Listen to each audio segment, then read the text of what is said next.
बिहार में स्वाधीनता संघर्ष के प्रारंभिक चरण 1857 से सभी प्राणी समान अस्तित्व और प्राकृतिक अधिकार के साथ जन्म लेता है।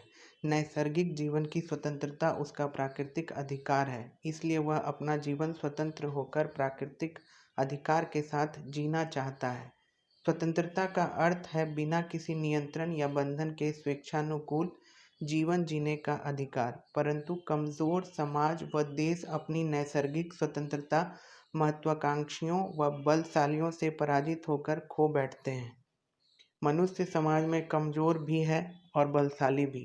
प्रारंभ से ही बलशाली मनुष्यों की जमातों ने कमजोर समाज एवं देशों को पदाक्रांत करते आए हैं। महत्वाकांक्षी समाजों की शासन करने की प्रवृत्ति से कमजोर आज भी आक्रांत हैं। भारत भी महत्वाकांक्षी व बर्बर जातियों से त्रस्त रहा है। यूनानी, शक, हून, पठान, मंगोल, तुर्क, अरब, मुगल तथा अंग्रेज जातियों ने भारत पर आक्रमण किए थे। इनमें यूनानी, मंगोल जातियों को छोड़कर सभी ने अपनी शासन व्यवस्था यहाँ स्थापित कर ली थी। विदेशी आक्रमणकारियों की शासन व्यवस्था से भारतीयों की स्वतंत्रता जाती रही थी।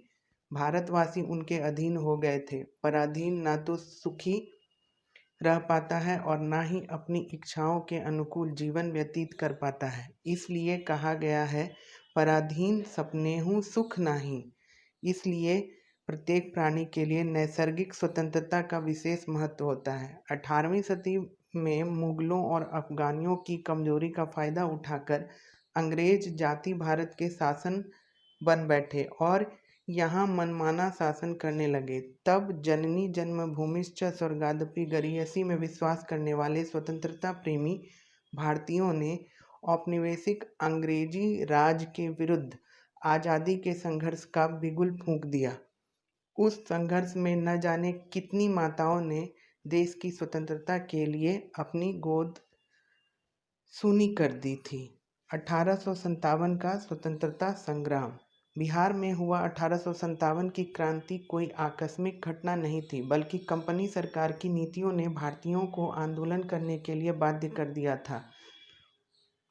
कंपनी सरकार की नीतियों ने विभिन्न वर्गों की सामाजिक व्यवस्था को अस्त व्यस्त कर दिया था, जिससे विभिन्न वर्गों के लोगों में असंतोष फैल गई थी। कंपनी सरकार की प्रशासनिक नीतियों से जन्मे असंतोष अपना अलग स्थान बना लिया था। लगान वृद्धि, लगान वसूली के तरीके, भूनीति, भारतीयों के प्रति नस्ली भेदभाव, महंगाई, गरीबी, पारंपरिक भारतीय सामाजिक व्यवस्था से परे ऊंच नीच जाति की राजनीति, सैनिकों को कहीं भी जाने की शपथ लेना, जेल में सभी के लिए एक साथ भोजन की व्यवस्था, बंदियों तथा देसी सैनिकों के विशेष ढंग से दाढ़ी मूछ बनवाने की व्यवस्था, कुटीर उद्योगों की क्षति, सरकारी सेवा में भेदभाव, भारतीय भाषाओं का अनादर, गरीब परिवारों का ईसाईकरण, नए ढंग की राइफल का प्रचलन, अस्थायी जागीरों की जब्ती, गृह कर लगाया जाना, भू नीलामी, मजदूरों कर्मचारियों के साथ अमानवीय व्यवहार आदि विद्रोह के ऐसे तत्व थे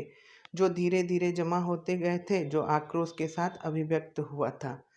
रोहिणी में सैनिक विद्रोह। बिहार में पहला विद्रोह 12 जून 1857 को देवघर जिले अब झारखंड के रोहिणी गांव में भारतीय सैनिकों के विद्रोह करने के साथ हुआ। रोहिणी में 32वीं इन्फेंट्री रेजिमेंट की एक कंपनी का मुख्यालय था। यह मेजर मैकडोनाल्ड के कमान में 5वीं इरेगुलरी का एक भाग था। मेजर मैकडोनाल्ड के रेजिमेंट के भारतीय सैनिकों ने विद्रोह करते हुए लेफ्टिनेंट नॉर्मन लेस्ली और सहायक सर्जन डॉक्टर ग्रांट को गोली मार दी। अन्य 2 अंग्रेज विद्रोहियों की गोली से घायल हुए। मेजर मैकडोनाल्ड के रेजिमेंट को 29 मार्च 1857 बैरकपुर में हुआ सैनिक विद्रोह के बाद ही सतर्क कर दिया गया था। रक्षा हेतु एहतियात बरती जा रही थी, इसलिए अंग्रेज अधिकारी तुरंत सचेत हो गए और क्रूरता के साथ रोहिणी का सैनिक विद्रोह कुचल दिया गया। तीनों विद्रोही भारतीय सैनिकों को 16 जून 1857 को फांसी दे दी गई। विद्रोह के पश्चात रेजिमेंट का मुख्यालय रोहिणी से हटाकर भागलपुर कर दिया।